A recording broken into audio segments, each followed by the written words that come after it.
Began exploring coaching in the early 80s. And in 1980, I went from being a classroom teacher to being a national trainer consultant. And at that time, I made a discovery. And the discovery was that I personally had been coached and mentored all of my career. But now that I got out into schools around the country, I was finding most teachers weren't being given the kinds of coaching, mentoring opportunities that have been given to me. So real quick on that history. I started my teaching career as a fourth grade teacher in a laboratory school on a college campus. It was an experimental program where I got to student teach my entire senior year. So I started student teaching in September, and I student taught until June. I was assigned to a fourth grade classroom that had a master teacher, 2 student teachers, a graduate intern, and 18 fourth graders. You like the class size? Huh? Well, the class size was seen as purposeful because the master teacher had 2 jobs. One job was to oversee the education of 18 fourth graders. The other job was to oversee the education of 3 people who were going to get a license to be teachers at the end of that experience. So in that program, I was observed every day for 180 days. So every day you taught a lesson. When it was over, you grabbed a cup of coffee, you left the room and sat down with someone who had observed that lesson. They gave you specific feedback. You got out your lesson plan for the next day. You made modifications or changes based upon what you had just learned. And then you spent the rest of the day watching other people teach and having those conversations with them. In that school, every teacher observed every teacher. So by the end of my first year of teaching, I had watched 50 people teach and had one-on-one conversations with them. Each of them had watched me teach and had conversations with me. That was my introduction to teaching. Then I took my first job in public schools, and I was teaching middle school. I was teaching in a 5th and 6th grade combination. I had a classroom about twice the size of this giant room that we're in here. Because my classroom had 4 teachers in it, 2 paraprofessionals, usually 2 interns from that same college program I just graduated from, and 120 5th and 6th graders in one big open room. So in that program, you were at least informally observed every day. Whenever I was teaching a lesson and it was going very well, I could look around the room and find someone who was seeing it. And they'd usually give it back to me. Huh? And when I was teaching and things weren't going well, I could look around the room and find some pair of eyes. And usually they'd look back at me. But you knew that meant at the end of the day, there was somebody who saw it.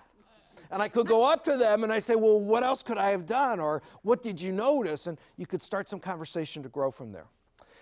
After 5 years of being a middle school teacher, on a dare, I transferred to teach first grade. And I only survived my first year of teaching first grade because I was teamed with Diane. Diane and I had a double classroom, anywhere from 35 to 50 students. It was Diane and myself, a paraprofessional, and usually 1 or 2 interns from that same college program again. You see, every time I changed jobs, I would get the college to set their program up, so there were always more people coming into the classrooms. And Diane coached and mentored me through everything I needed to learn to be a first grade teacher. 1980, I came to work for Performance Learning Systems. And at Performance Learning Systems, I've probably been videotaped once a week for the last 26 years. At least once a week, I'm out working in a school and they'll say, Steve, we have a teacher absent today. Is it okay if we videotape your presentation? And my answer is always the same, yes, as long as I get a copy. Now, my videotapes get passed around and staff get to look at them, and then people start asking me questions. Or I'll open up my mail and there's a research article from a staff member saying, Steve, saw your presentation in Houston, thought you might be able to use this article. That give and take is always there in that work environment. At least 4 or 5 times a month, I'm out on a day like today where one of my colleagues is along. Okay? Penny is here with me today. And so I know that lunchtime, Penny will have some specific words of wisdom, some specific insight, something she noticed that I didn't notice that can influence my next presentation. I just had an experience a couple months ago. I had 300 administrators working in a long, thin room. And one of my colleagues was along, and when we took the first break, she came up to me and she said, Steve, you're being very right dominant today.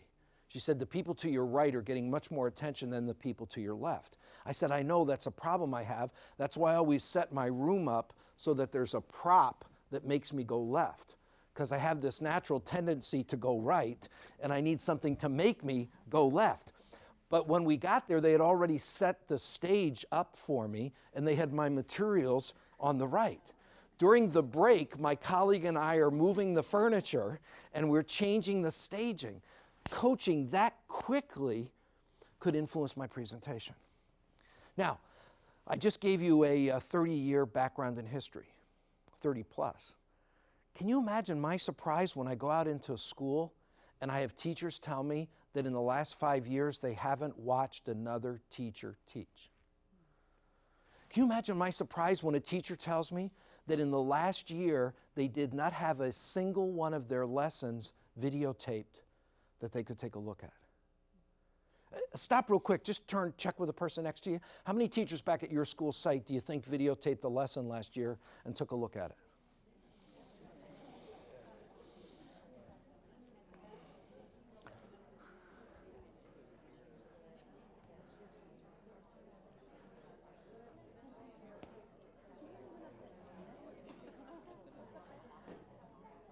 Okay, folks, will we all admit videotape, not modern technology?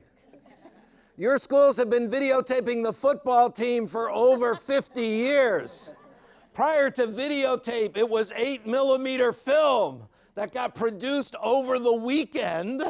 So because we understood that if you got a chance to look at your performance, you could improve it.